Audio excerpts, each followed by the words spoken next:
Every growing company eventually reaches a pressure point where one person can't keep the whole machine running anymore. Work fragments, decisions stack, and the founder becomes the bottleneck without even noticing. That's the moment delegation shifts from a nice idea to a survival skill.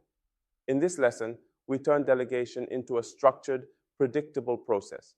You'll learn how to define ownership so clearly that oversight feels natural instead of suffocating, how to set expectations that protect quality, and how to give your team room to excel without losing sight of what matters.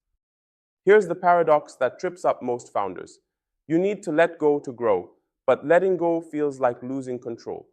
Too much control stifles growth because people can't develop judgment or ownership.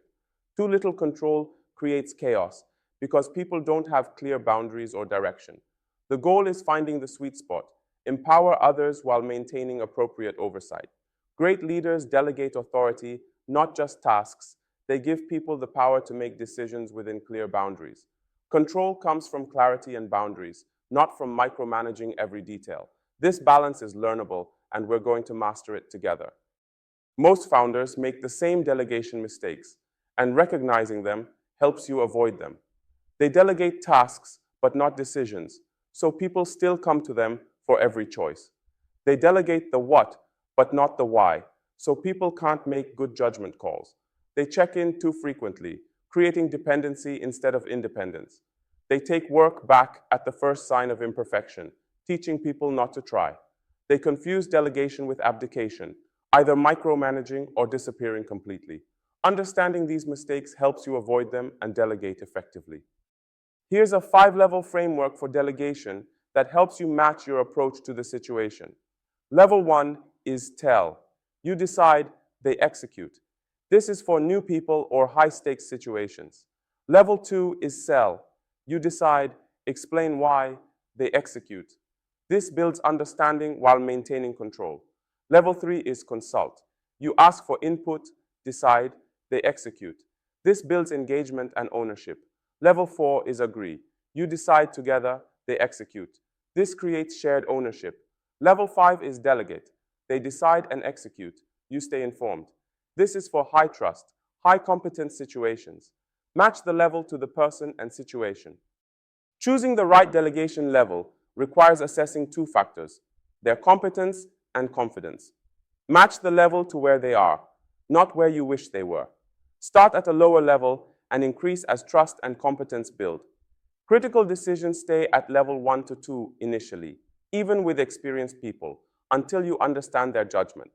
Routine decisions can go to level 4 to 5 quickly, once you've seen them handle similar situations.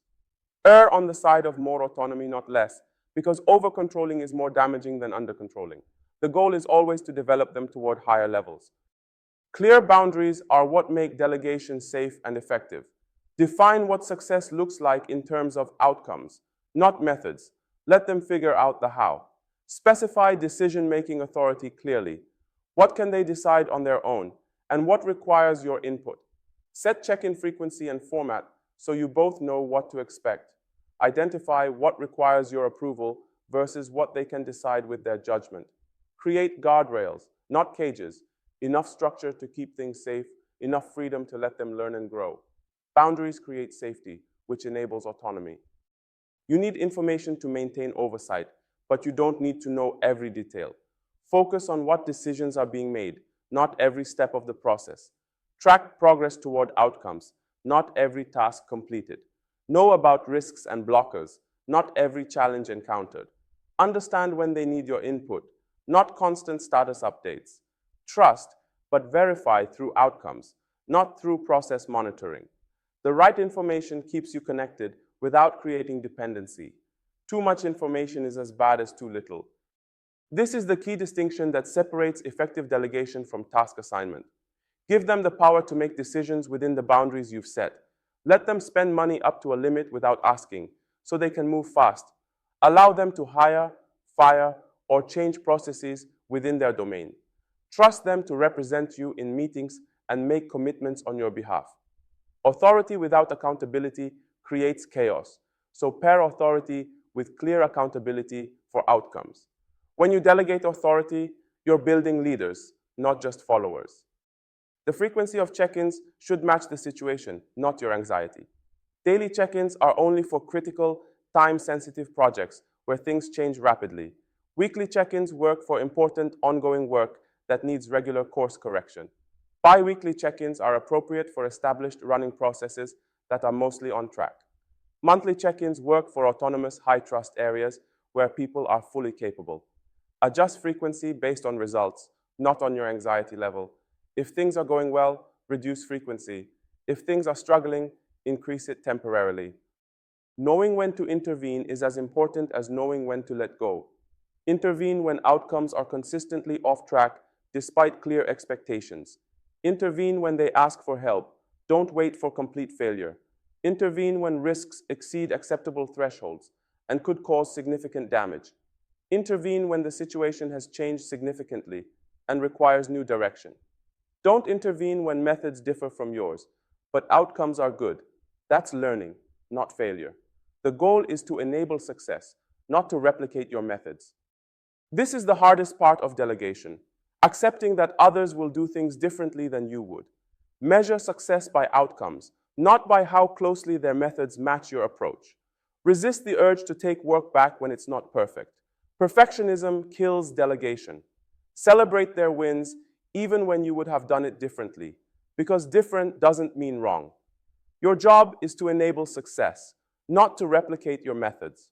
When you can let go of how things are done and focus on what gets accomplished, delegation becomes powerful. Here's where everything we covered snaps into focus. Practical understanding of what real delegation demands. It's not about handing off tasks and hoping for the best. It's about transferring ownership while keeping enough structure to guide outcomes.